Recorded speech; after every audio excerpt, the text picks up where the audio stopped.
시청자를 위한, 시청자에 의한, 시청자의 Ask Me Anything! 안녕하세요, 코빗의 레온입니다. 안녕하세요, 코빗의 피터입니다. 오늘은 AMA 2탄. 네, 네. 이렇게 빠르게 2탄을 할 줄은 몰랐어요. 저도 몰랐어요. 네. 아, 그래요? 아주 PD님은 아셨어요? 네, 제가 힘들어 죽겠어요. 감사한 마음으로 네. 저희가 질문을 또 뽑아봤어요. 네. 바로 첫 번째 질문으로 들어가겠습니다. 첫 번째 질문은 북노트님의 암호 자산을 이해 못하는 부모님이나 친구들을 어떻게 설득할 수 있을까요? 저는 이런 질문 참 좋거든요. 저도 솔직히 이 질문이 너무 공감이 많이 됐어요. 예, 왜냐면 우리가 모두 이 업계에 입문한 사람이면은 사실 네. 한 번쯤은 항상 겪는 거잖아요. 그쵸. 예. 아마 정답은 없는 것 같아요. 근데 저의 경우를 일단 간단하게 말씀을 드리면은 저는 이 설명 자체를 그 사람의 백그라운드나 어떤 네. 사전 지식이 어느 정도인가에 따라서 설명하는 방식을 굉장히 이렇게 조금씩 그 사람한테 맞춰서 해야 된다고 생각을 하거든요. 네. 그래서 일단 그게 있는데 이것도 아니고 저것도 아닌 경우에는 일단 저는 포커스를 어디에 두냐면은 이게 왜 혁신적인가를 먼저 설명을 하려고 많이 노력을 하는 편이에요. 왜냐면 근데 되게 웃긴 게 제가 느낀 거는 뭐냐면은 그런 설명이 잘 대중매체는 없는 것 같아요. 왜 혁신적인지. 맞아요. 그래서 가격에만 포커싱. 그쵸. 가격만 포커싱 돼 있고. 그래서 만약에 제가 여기서 왜 혁신적인지 설명을 한다면은 항상 하는 얘기죠. 근데 뭐 이제 여태껏 디지털 세계에서는 희소성이라는 것을 구현을 못 했었는데 그렇기 때문에 하려면은 꼭 항상 중개인을 껴서 희소성을 구현을 했어야 되는 거고. 그런데 그거를 처음으로 가능하게 한 것이 이제 비트코인 기술이 등장하면서부터다라는 부분을 얘기를 하면서 시작을 하는데 잘 알아듣나요? 못 알아들어요. 그렇게 하면은 그게 왜 중요한데? 왜 디지털 세계에서 희소성을 구현하는 게 왜 중요한 건지 네. 또 거기서 또 한참 이제 설명을 많이 하면서 중개인이 있기 때문에 생기는 많은 폐단이나 불편한 점 이런 점을 저는 이제 많이 그 보이스톡을 예를 들면서 많이 얘기를 하는 편이죠. 네네네. 왜냐면 보이스톡이 생기면서 국제전화를 훨씬 값싸게 사용할 수 있게 됐고 네. 또 우리가 어떤 외국에 잠깐 여행을 갔을 때 그 나라의 통신사에 가입을 하지 않더라도 와이파이만 있으면 연결해가지고 우리 집에 전화할 수 있는 거잖아요. 근데 이거 비허가성인 부분을 설명하는 거고 네. 이제 이런 식으로 저는 많이 설명을 뭔가 하는 실생활에 얘를 대응시키는 거군요. 그렇죠. 이게 실생활인데 이제 우리가 탈중앙화된 네트워크가 뭔지 이미 경험한 게 하나 있잖아요. 네. 인터넷이라는 거를. 네. 그거를 예로 들어서 설명을 하고 탈중앙화된 정보의 공유가 가능한 네트워크에 우리가 참여를 했을 때 어떤 네. 이점이 있는지 보이스톡이라는 예를 들어서 설명을 하고 그 다음에 비트코인도 그거와 비슷한 거다. 근데 정보의 공유가 아니고 이거는 가치를 공유할 수 있는 네트워크고 거기에 중개인이 없기 때문에 보이스톡 같은 경우가 우리한테 가져오는 이점이 가치 전달이 되는 인터넷망 안에서 비슷한 어떤 효과를 누릴 수 있을 것이다. 뭐 이런 식으로 설명을 하는 편인데 그래도 잘 안 통해요. 어쨌든. 예. 아니 저도 네. 최대한 이렇게 원리나 네. 뭐 제가 중요한 뭐 블록체인 기술적인 부분을 이렇게 설명을 하면 일단 들으려고 하지를 않아요. 아, 나 모르겠고 그 네. 은행에서 되잖아. 약간 이런 느낌이거든요. 네. 그래서 제가 쓰는 방법은 최소한 그 사람이 똑똑하다라고 생각하는 사람이 있잖아요. 예. 그 사람이 만약에 비트코인에 대한 코멘트를 했으면 그 코멘트를 말해줘요. 뭐 이런 긍정적인 코멘트를 했었다. 예를 들어서 레전드 투자자 폴 트루더 존스가 투자를 했잖아요. 네. 그래서 그 투자한 근거들에 대해서 얘기를 했는데 야, 너 이 사람보다 똑똑해? 이 사람보다 뭐 많이 알아? 하면서 그런 식으로 그 사람이 얘기를 하면 네. 이제서야 갑자기 호기심을 갖더라고요. 아, 그래? 야, 그럼 이런 거는 안 좋은 거 아니야? 뭐 이런 얘기를 하면 네. 이제 그거는 이렇게 돼. 네. 이래서 좋은 거야. 약간 이렇게 얘기가 되니까 네. 먼저 가장 저보다 똑똑한 사람, 그 네. 사람이 똑똑하다고 인정하는 사람의 네. 말을 인용을 한번 하면 네. 그제서야 좀 이렇게 열린 마음으로 받는 것 같아서. 근데 그게 이제 권위에 의존해서 네, 맞아요. 설득을 하는 건데 이제 저는 개인적으로 권위에 의존해서 설득하는 걸 별로 꺼리는 스타일이거든요. 피터가 권위가 있으셔서 그런 거 아니에요? 아니죠. 권위가 저는 없습니다. 권위는 없는데 이제 네. 왜냐면 권위 있는 사람들도 틀리는 경우가 많기 그쵸. 있다고 저는 느끼기 때문에 네. 근데 사실 맞아요. 권위에 의존하는 게 굉장히 효과적이에요. 그쵸. 일반 사람들한테는 어떤 유명한 투자가가 이랬다, 뭐 어쩌고가 저랬다 그러면은 다들 이렇게 되는 게 굉장히 효과적이기 때문에 우리나라 TV 대중매체 보면은 맨날 전문가랍시고 대학교 교수님들을 그렇게 많이 부르더라고요. 딱 대학교 교수님이라고 이렇게 맞아요. 소개하는 순간 갑자기 사람들이 그래? 그러면 저 사람 입에서 나오는 말은 전부 다 진짜요? 진실임이 틀림없어. 뭐 이런 식의 약간 무슨 박사가 말했어. 그러면은 진실임에 틀림없어 하면서 이렇게 돌아가는 거죠. 예전에 그거 있었잖아요. 존스 홉킨스 대학에서 누구 교수 하면은 전부 다 맞는 말처럼 막. 네. 존 서킨스 대학이 많이 쓰였었나 보죠. 네. 네. 네, 저도 많이 들어본 것 같아요. 그런데 저는 이제 뭐 진정한 지식인이라면은 네. 권위에 의존하는 것보다도 논리에 의존해서 스스로 생각할 줄 알아야지 우리가 독립적인 사고방식을 갖는 그런 사람이 될 수 있다고 생각을 하거든요. 맞아요. 그래서 될 수 있으면은 노력을 하는 편입니다. 네. 네. 만약에 그 사람이 열린 마음을 가지고 있다면 피터처럼 이렇게 원리나 뭐 로직에 의해서 네. 설명을 해주시면은 효과적일 것 같고, 그게 아니라면은 그냥 저희 채널을 한번 보시면은 소개시켜 주시죠. 호비 유튜브 봐. 이렇게. 그렇죠. 좋은 대답입니다. 두 번째 질문은 7번째 밤님이 양자 컴퓨터의 해킹 위협에 대해서 더 알고 싶습니다라고 해주셨어요. 네, 양자 컴퓨터가 뭔지 좀 설명 좀 해주시죠. 레온이 좀 공부 많이 하신 것 같은데. 네, 뭐 제가 아는 지식 선에서 말씀을 드리면 기존에 저희가 쓰는 컴퓨터들은 숫자 1과 0밖에 모르거든요. 근데 1과 0을 담는 숫자를 비트라고 하는데, 이 양자 컴퓨터는 1과 0이 동시에 공존할 수 있는 상태가 있는 거예요. 그래서 이거를 큐비트라고 하고, 이 큐비트가 많으면 많아질수록 연산량이 기하급수적으로 빨라진다고 해요. 그래서 이 최근에 구글에서 시카모어라는 양자 컴퓨터를 발표를 했었거든요. 근데 여기서 사용한 게 큐비트가 54개로 알고 있는데, 이 54개의 큐비트로 기존의 슈퍼컴퓨터가 1만 년 걸리는 연산을 200초 만에 한다고 하거든요. 와, 엄청나게 빠른 거죠. 사실 지금 이 양자 컴퓨터를 사용하기에는 환경이 너무 제한적인 걸로 먼저 알고 있어요. 그러니까 실험 환경 자체가 영하 273도로 알고 있고요. 이때 사용한 큐비트가 54개인데 적어도 비트코인 블록체인을 해킹하려면 한 4천여 개 정도 돼야 된다고 하거든요. 기술적으로 논하기에는 아직 이르다고 생각을 합니다. 큐비트가 4,000개 있어야지. 네, 그 정도 있어야지 해킹할 수 있다. 그 정도로 보고요. 네, 그렇군요. 뭐 사실 저는 이제 양자 컴퓨터 기술적인 부분은 설명을 뭐 많이 있는 거는 저도 봤는데, 기술적인 깊숙이는 저는 사실 이해를 못 하겠고, 일단 엄청나게 연산을 할 수 있다는 부분만 놓고 봤을 때 이제 이 부분이 뭐 암호화를 해독을 할 수 있는 거니까 이제 리스크라고 생각은 되는데, 뭐 얼마나 빨리 어떤 기술에 도달할 수 있는지 그런 거는 전문가들 얘기를 빌려서 생각을 해보면 굉장히 오래 걸리고 아직 먼 훗날에 이를 거라고 이제 이렇게는 많이 듣고는 있어요. 근데 저는 사실 이 질문 받을 때마다 항상 느끼는 게, 우리가 은행에 돈을 예치를 할 때 그럴 때 양자 컴퓨터 생기면은 내가 은행에 예치한 예금 어떻게 되는 거지 하면 걱정하면서 하지 않잖아요. 네, 그쵸. 아니면은 주식을 우리가 살 때 이거 양자 컴퓨터 나오면은 이 주식 내가 산 거 이거 해킹당하면 어떡하지, 그런 생각 안 하잖아요. 네, 맞아요. 근데 이상하게 비트코인 얘기할 때만 양자 컴퓨터 얘기를 꼭 끄집어내요. 왜냐면은 양자 컴퓨터가 만약에 악의 손에 들어가 가지고 나쁘게 사용이 된다면은 피해를 볼 수 있는 거는 비트코인뿐만이 아니라 일반적인 금융 시스템, 은행 계좌 다 뚫리는 거거든요. 암호를 사용하는 모든 체계가 다 위협받는 거거든요. 그런데 다른 거 할 때는 절대 양자 컴퓨터에서 안 물어보면서 비트코인 얘기만 나오면 꼭 물어봐요. 생각해보니까 그런 거예요. 이게 재밌어요. 이런 거 여러 가지 있어요. 또 뭐가 있는지 알아요? 저는 이런 질문도 받아봤어요. 사토시가 들고 있는 비트코인이 200만 개가 넘는데 갑자기 사토시가 나타나서 이거 다 팔면 어떡해? 뭐 이런 질문도 들어봤어요. 근데 이것도 마찬가지거든요. 삼성전자 주식 많이 들고 있는 대주주들 있잖아요. 삼성 계열사라든지 아니면은 뭐 그 오너라든지 그런 거 갑자기 그러면 매물로 나오면 어떡해? 이런 질문이랑 똑같은 거거든요. 그러네. 그러니까 다른 어떤 투자나 재테크나 이런 환경에서는 절대 안 물어보는 질문들을 비트코인은 뭔가 생소하니까 그런 질문을 하는 것 같아요, 사람들이.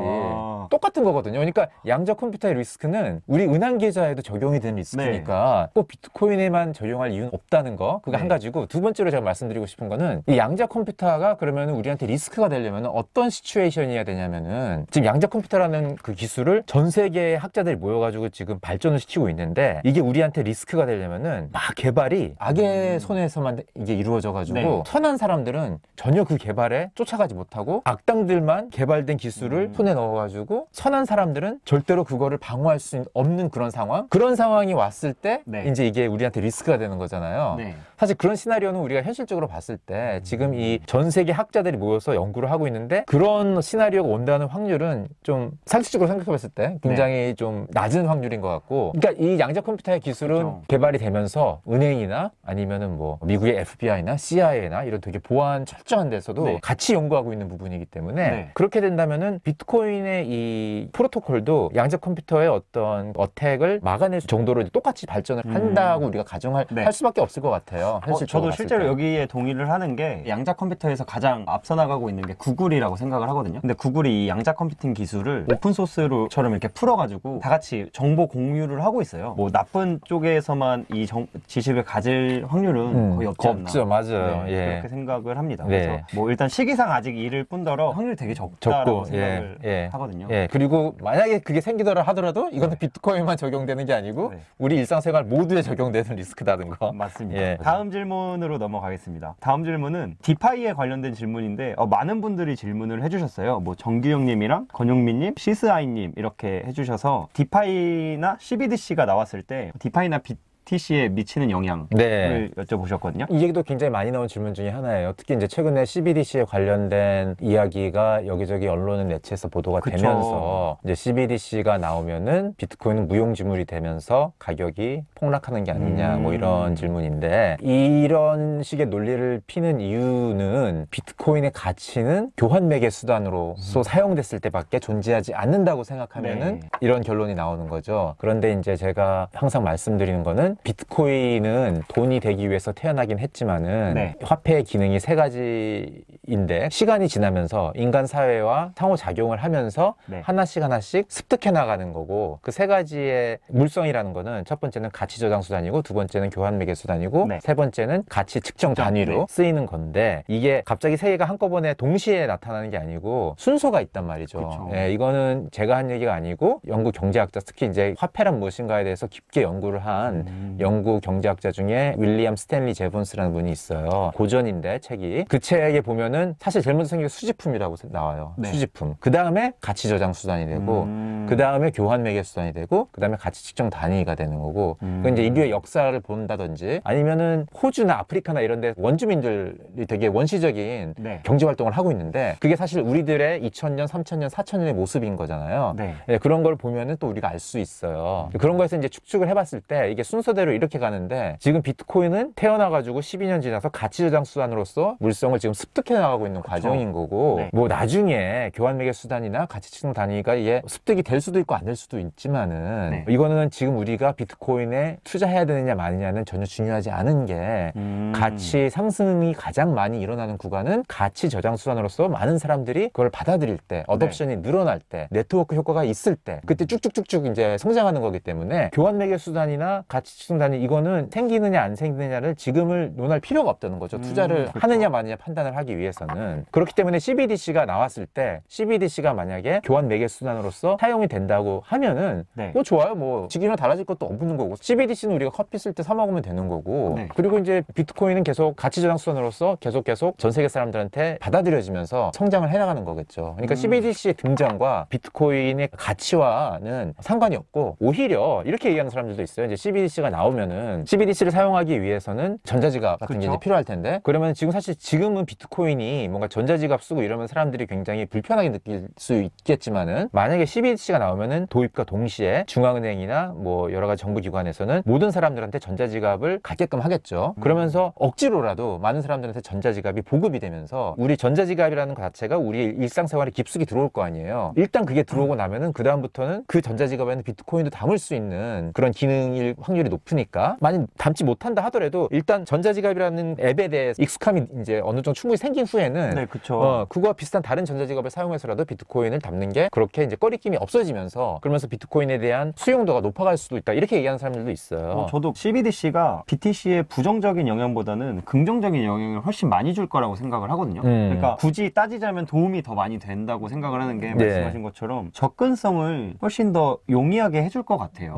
그렇죠. 네. 사람들이 뭐 비트코인 뭐야 뭐 이러는데, CBDC 통해서 뭐 전자지갑 발행하고 이런 과정이 좀 친숙해지면 BTC도 똑같구나 뭐 이렇게 생각을 하실 수도 있고, BTC뿐만이 아니라 그냥 뭐 디파이든 가상자산이든 다 확대돼서 대해서 그렇죠. 적용이 되지 맞습니다. 않을까. 그러잖아요. 이제 이 네. 질문 중에 디파이의 영향도 물어보신 분이 있었는데, 지난번에 우리가 디파이 에피소드를 다루면서 네. 이제 지금 금융혁신이 기존 제도권에서 좀 이루어지는 게 있었고, 또 그거와는 별개로 가상자산 업계에서 이루어지는 디파이나 이런 것들이 네. 있는데, 지금 이게 패러럴 유니버스처럼 서로 다른 세계에서 혁신이 일어나고 있기 때문에 이게 뭔가 두 개를 연결시켜주는 연결고리가 필요한데, 그 역할을 할 수 있는 게 CBDC라는 얘기를 했었잖아요. 네. 그러니까 디파이의 영향력은 제 생각에는 굉장히 포지티브 할 것 같고, 네. 그것도 이제 지금 얘기한 것처럼 CBDC가 생김으로 인해서 지갑이 우리의 일상생활에 깊숙이, 전자지갑이 깊숙이 들어오고, 그러면은 BTC뿐만이 아니라 BTC 같은 어떤 가상자산을 사용해서 구현되는 여러 가지 그 디파이 서비스 또한 우리에게 되게 친숙하게 다가올 수 있는 계기가 될 수 있기 때문에 디파이에 끼치는 영향도 굉장히 긍정적이지 않을까 하는 게 저의 생각입니다. 네, 저도 그렇게 생각합니다. 다음 질문은 이제 비트코인에 관련된 질문인데요. 네, 이분 이름 어떻게 읽어야 되죠? 오화준이? 네. 너무 솔직하게 읽었나요? 왜? 뭐 좋습니다. 읽어주시죠. 아, 네. 오화준이님께서 질문을 해주셨는데, 비트코인이 2100년 채굴이 끝나고 블록이 더 이상 생성되지 않으면 비트코인은 전송할 수 없는데, 그 이유는 어떻게 비트코인이 유지되는지, 그때는 가치가 0인지 질문을 주셨어요. 뭔가 잘못된 사실들이라고 해야 될까요? 그쵸. 그렇게 몇 가지 있습니다. 일단 아마 이분이 말하고 싶었던 건 2140년이 아닌가 싶은데, 네. 왜냐면 이제 뭐 이게 인터넷이나 구글에 치면은 다 2140년이라고 나오거든요. 근데 2140년이 또 정확하지가 않아요. 왜냐하면은 우리가 흔히 반감기가 4년에 한 번씩 온다 이렇게 말하기 쉬워서 그렇게 얘기를 하는데, 그래서 아마 4년을 기준으로 계산을 하면은 2140년이 나오지만은 엄밀히 말하면 이게 4년이 아니거든요. 아... 이게 왜냐하면은 엄밀히 말하면 이거죠. 블럭이 21만 개가 생길 때마다 네. 반감기가 오는 건데, 블럭이 21만 개가 생기는 게, 블럭이 하나가 생기는 게 약 대략 10분이 걸리는데 네. 정확히는 10분이 아니에요. 더 빨라요? 빠를 때도 있고 느릴 때도 있고 네. 그래요. 왜냐면은 그게 이제 난이도를 조절을 하면서 네. 어떨 때는 10분이 넘어가면은, 난이도가 올라가면 10분 이상이 걸리니까 네네네네. 그럴 때는 난이도를 떨어뜨려 가지고 10분에 더 가깝게 만들고, 네. 더 빨리 만약에 뭐 9분이나 이렇게 8분 이렇게 되면은 난이도를 높여 가지고 더 오래 걸리게 만들고, 자동적으로 그 조정이 되게끔 프로토콜이 돼 있기 때문에 네. 사실상 블럭이 생산되는 거는 약 10분을 기준으로 어떨 때는 많기도 하고 어떨 때는 적기도 한단 말이죠. 네. 그러니까 결국에는 21만 개 블럭이 생성되는 거는 정확히 말하면 4년이 아니고 네. 좀 4년보다 뭐 오래 걸리거나 적게 걸릴 수가 있는데, 여태껏 패턴을 보면은 그러면은 3년 9개월이었어요. 그렇기 때문에 반감기가 우리가 3번이 있었는데, 네. 정확히 4년이 아니기 때문에 반감기가 일어나는 달이 어떨 때는 7월 달이었다가 어떨 때는 5월 달이었다가 뭐 이런 거잖아요. 아... 그래서 어떤 사람이 이걸 계산을 했어요. 실제로 3년 9개월을 가정을 하고 네. 모든 비트코인이 전부 다 채굴되는 그 연도가 언젠가 계산했더니 네. 2078년으로 나왔어요. 아... 네, 물론 이것도 이제 3년 9개월이라는 가정하에 그렇게 나온 건데, 훨씬 짧아졌네요. 그래서 짧아지는 거죠. 그러니까 사람들이 생각하는 것보다 네. 이제 빨리 그 시기가 올 수도 있는 거죠. 네. 예, 그런데 어쨌든 뭐 2078년이면은 저는 이제 이상이 없을 거고, 네. 레온도 뭐 아마 없을 것 같은데, 2078년이요? 예, 있을 거예요. 피터도 계실 것 같은데요? 레온은 한 거의 90살인데 지금 워런 버핏이 지금 90살이거든요. 뭐 어쨌든 네. 네. 그런데 뭐 약간 슬픈 어쨌든 근데 그때가 되면은 비트코인의 생산 원가가 네. 지금보다 많이 높을 거예요. 그쵸. 왜냐면은 이제 보통 이제 채굴하는 데 드는 비용이 전기값하고 장비인데, 같은 전기값하고 장비를 쓴다 하더라도 그걸로 인해서 생성되는 비트코인의 개수가 이 반감기가 올 때마다 반씩 줄어들기 때문에 네. 반감기라는 사실 하나만 가지고도 원가는 계속 올라가는 상황인 거잖아요. 그쵸. 그래서 계속 올라가니까 결국에는 채굴자들이 계속 블록 생성을 하기 위해서는 비트코인이 전부 다 채굴된 후에는 이 네트워크 피만 가지고 자기네들이 원가를 다 커버할 정도가 돼야 되는데, 그러니까요. 예, 만약에 커버가 안 되면은 아무도 블록 생성을 안 할 수 있는 거죠. 네. 만약에 그런 상황이 왔을 경우에는 그러니까 어떻게 될 건지 우리가 몇 가지 시나리오를 생각할 수 있는데, 아무도 안 하는 것도 가능성은 있어요. 근데 그렇죠. 있지만은 가능성으로 봤을 때는 어떤 가능성도 또 있냐면은, 그때가 됐을 경우에는 일단 비트코인의 하나의 가격이 엄청나게 많이 올라가 있으면은 네. 그거의 일부가 네트워크 피로 사용이 된다면은 네. 1BTC의 가격이 엄청나게 높기 때문에 그거에 예를 들어서 0.01BTC가 네트워크 피로 사용된다 하더라도 그것만 가지고도 어떤 채굴자들의 비용을 다 커버할 수 있는 수준이 뭐 될 수 있는 그런 가능성도 있는 거고 아니면은 뭐 또 이러겠죠. 워낙 그 이제 네트워크 피가 올라가 버린 상태면은 짜잘한 작은 액수는 이제 비트코인으로 결제를 하지 않고 네. 아주 큰 액수만 이제 비트코인으로 결제를 하는 이제 그런 상황이 올 수도 있고 뭐 여러 가지 시나리오가 생각할 수가 있을 것 같아요. 네. 그리고 또 뭐 그럼 짜잘한 좀 작은 액수의 거래는 어떻게 하냐 했을 때 이제 그런 거를 위해서 지금 라이트닝 네트워크 같은 네. 게 지금 개발이 되고 있는 거고 라이트닝 네트워크는 간단하게 설명을 드리면은 이제 비트코인은 레이어 1 솔루션이 되는 거고 네. 테크놀로지라는 게 보통 이게 층으로 많이 발달이 되잖아요. 예, 그래서 가장 밑바닥에 깔리는 기본 레이어가 비트코인이 되는 거고 그 위에서 돌아가는 별도의 레이어가 생기는 거죠. 이거는 네. 마치 뭐 이런 거죠. 그러니까 우리가 이제 은행을 보통 많이 쓰는데 크레딧 카드는 레이어 2 솔루션인 거죠. 일종의 네. 그 위에서 돌아가는 거고 우리가 크레딧 카드는 뭐 이렇게 매일같이 뭐 커피 사 먹고 밥 먹으면서 쓰지만은 사실 은행과의 결제는 한 달에 한 번씩 일어나는 것처럼 네. 이제 라이트닝 네트워크는 어쩌다 이제 모아가지고 하나의 배치로 해가지고 그거를 비트코인 네트워크에서 가끔 큰 액수만 이제 한 번씩 결제를 하는 이런 어떤 설계가 이제 라이트닝 네트워크인 건데 네. 라이트닝 네트워크가 생김으로 인해서 어떤 그런 큰 액수의 거래만 비트코인을 통해서 일어나는 상황이 되면서 네. 계속 굴러갈 수가 있는 거죠. 그리고 그 외에도 다른 어떤 가능성은 뭐냐면은 이제 비트코인이 래핑이 돼가지고 다른 네트워크에서 거래가 되는 거예요. 그러니까 예를 들어서 뭐 이더리움이라든지 이더리움 외에 다른 어떤 네트워크들이 지금 이더리움을 대체하려고 나타나는 것들이 있잖아요. 폴카닷이나 카다노나 뭐 이런 것들이 있는데 래핑이 돼서 거기서 돌아가면은 사실 그런 네트워크 상에선 사실 스피드도 더 빠르고 네.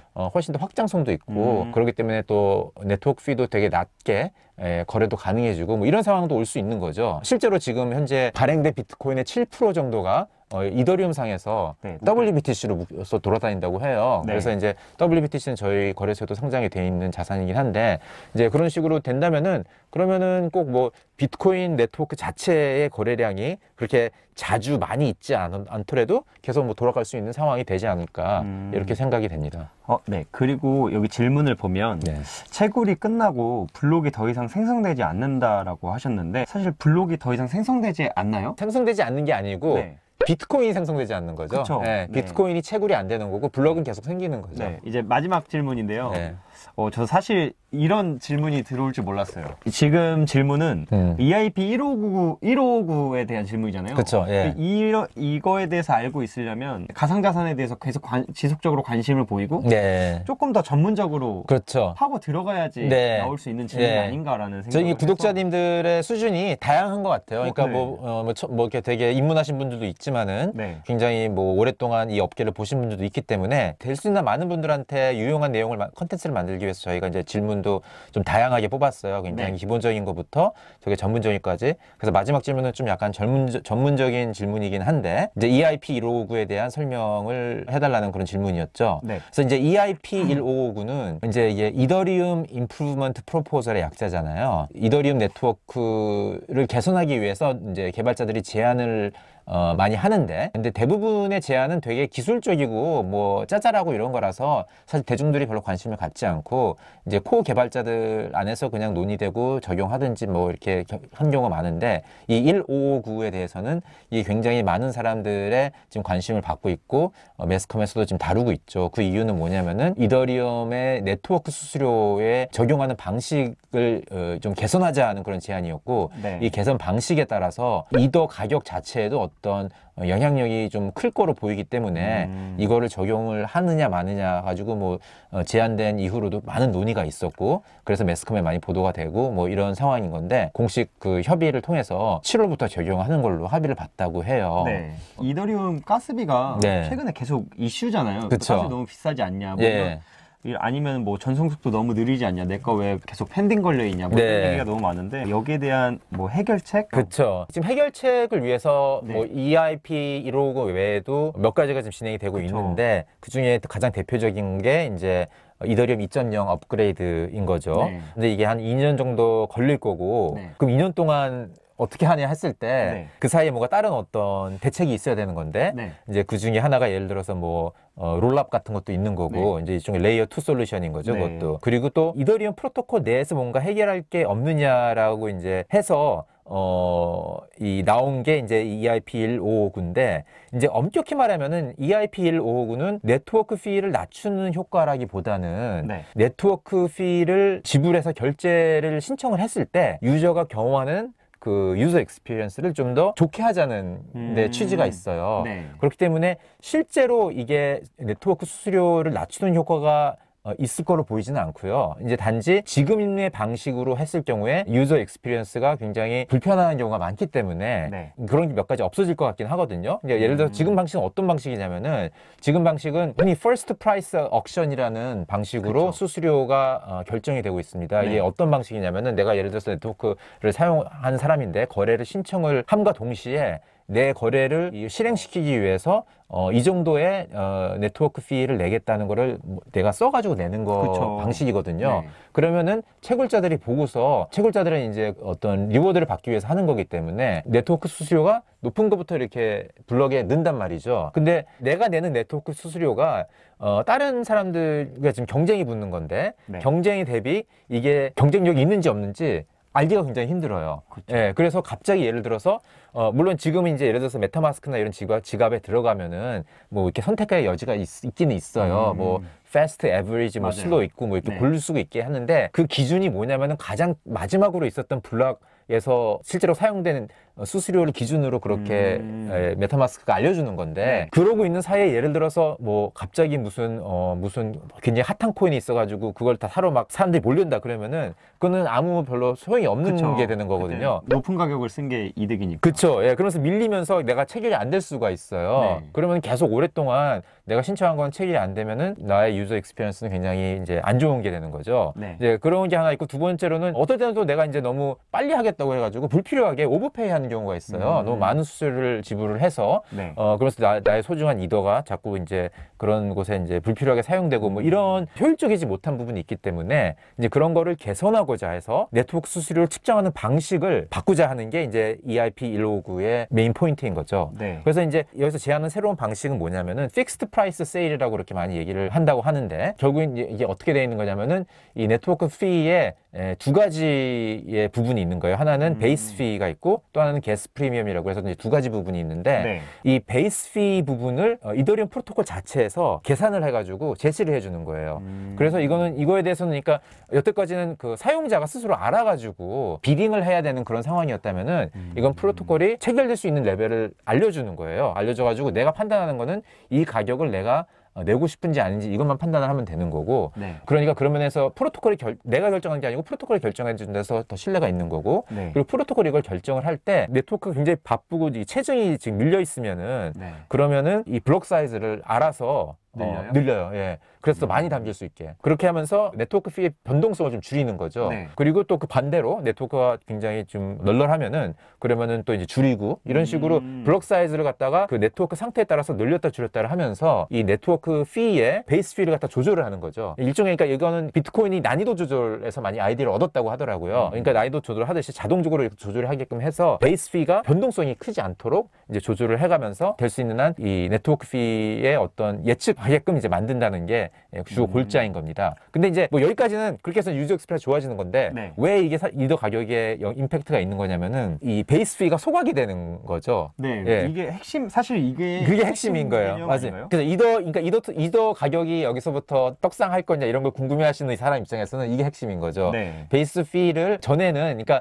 이 모든 피가 전부 다 채굴자들한테 갔었는데 이제부터는 이제 이 베이스 피랑 게스 프리미엄 중에서 게스 프리미엄은 채굴자한테 가지만은 네. 베이스 피는 소각이 되면서 이더의 그 공급량이 줄어드는 효과가 있으니까 이제 그렇게 되면은 공급량이 줄어들면서 이더의 값어치가 올라갈 수 있는 그런 여지가 생기는 거죠. 그러면 이게 마이너 입장에서 나 이거 베이스 피 왜 소각해 원래 내 건데 하면서 도망가는 마이너도 있지 않을까요? 예, 그래서 이 질문에 보면은 네. 이 EIP1559에 대해서 채굴자가 반대하는 이유를 이제 여쭤보셨는데 네. 이런 이유에서 이제 사실 채굴자들은 좀 이거를 지원하고 싶지 않았었죠. 그래서 초기에는 네. 많이 반대 의견도 있었고 그랬는데 결국에는 이제 설득을 당한 것 같아요. 그리고 이제 중장기적으로 봤을 때는 네. 이게 이제 이더의 가격을 올려주는 효과가 있으면은 자기네들도 이걸 채굴자 입장에서도 이제 그 자산의 가격이 올라가면 이제 좋은 거니까 결국에는 좀 더 이제 중장기적인 관점을 갖고서 이거를 받아들이기로 그렇게 결정을 한 것 같습니다. 네, 근데 반대하는 채굴자가 많으면 이 이더리움 클래식이나 뭐 다른 이런 것처럼 네.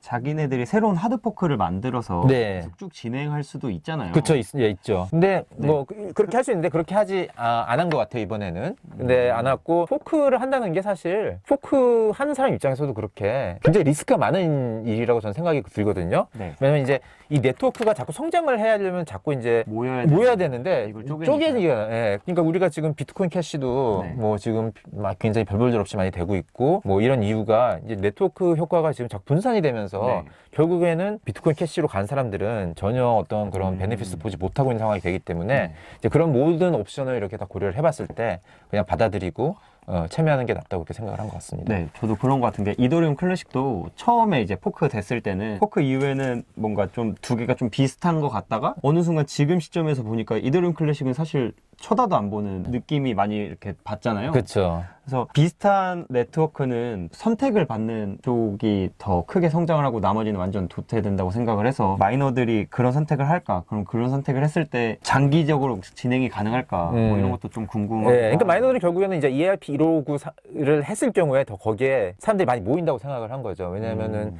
그 이더 가격도 상승 여지가 높아지기 때문에 네. 그러면 거기에 참여하고 싶은 사람이 늘어날 거니까 결국에는 거기서 오는 업사이드 포텐셜이 자기네들이 그 피를 조금 못 받는다고 해서 오는 다운사이드보다 훨씬 크다고 이제 그렇게 판단을 한 거 아닌가 이렇게 생각이 됩니다. 네, 참 되게 좋은 질문들이 많았네요. 네, 그러니까 저희 구독자님들 덕분에 저희도 공부를 굉장히 많이를 해야 네. 되고 정말 유익한 시간이었죠. 네, 정말 유익했습니다.